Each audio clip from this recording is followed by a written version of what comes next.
તો મિત્રો હમણાં ગુજરાત કોંગ્રેસે એક વિડીયો પોસ્ટ કર્યો હતો જેમાં બતાવવામાં આવ્યું હતું કે ભાજપના એક મુખ્યમંત્રી હોય છે મધ્યપ્રદેશના, તે એક નિશાળમાં જાય છે અને બાળકોને એવું કહે છે કે પંખો એ હવા આપતો નથી, કે પંખાને પોતાની હવા નથી.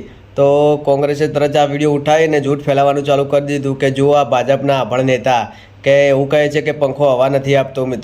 તો મિત્રો તમે જાતે જ સર્ચ કરીને જોજો કે પંખો છે એ પોતાની હવા હોતી નથી પંખાને, પણ એ શું કરે છે, પંખો તમે ચાલુ કરો ને ત્યારે જે રૂમમાં જે હવા હોય છે એ આમથી આમ કરે એટલે તમને એવું લાગે કે પંખો તમને હવા આપે છે. મિત્રો જેવું કે આપણે પેલો હાથ પંખો જોયો છે એમાં કોઈ હવા હોવાની છે, પણ એ પંખો તમે ફેરવો એટલે હવા અડે તમને. એટલે આ વસ્તુ એ સમજાવવા માગતા હતા, એ પંખાને પોતાની હવા હોતી નથી પણ એ હવાને ઉલટફેર કરે છે. એટલે કોંગ્રેસવાળાએ જૂઠ ફેલાવીને એ લોકોને અફવા ફેલાવા માંડે કે ભાજપના નેતા જુઓ પણ છે એટલે એમને ખબર નથી પડતી. એકવાર તમે ચેક કરી લેજો કે એમને કહ્યું હતું એ સાચું છે કે ખોટું છે, પછી બીજા પર ઓગળી કરજો. વિડીયોમાં બસ આટલું જ. જય માતાજી.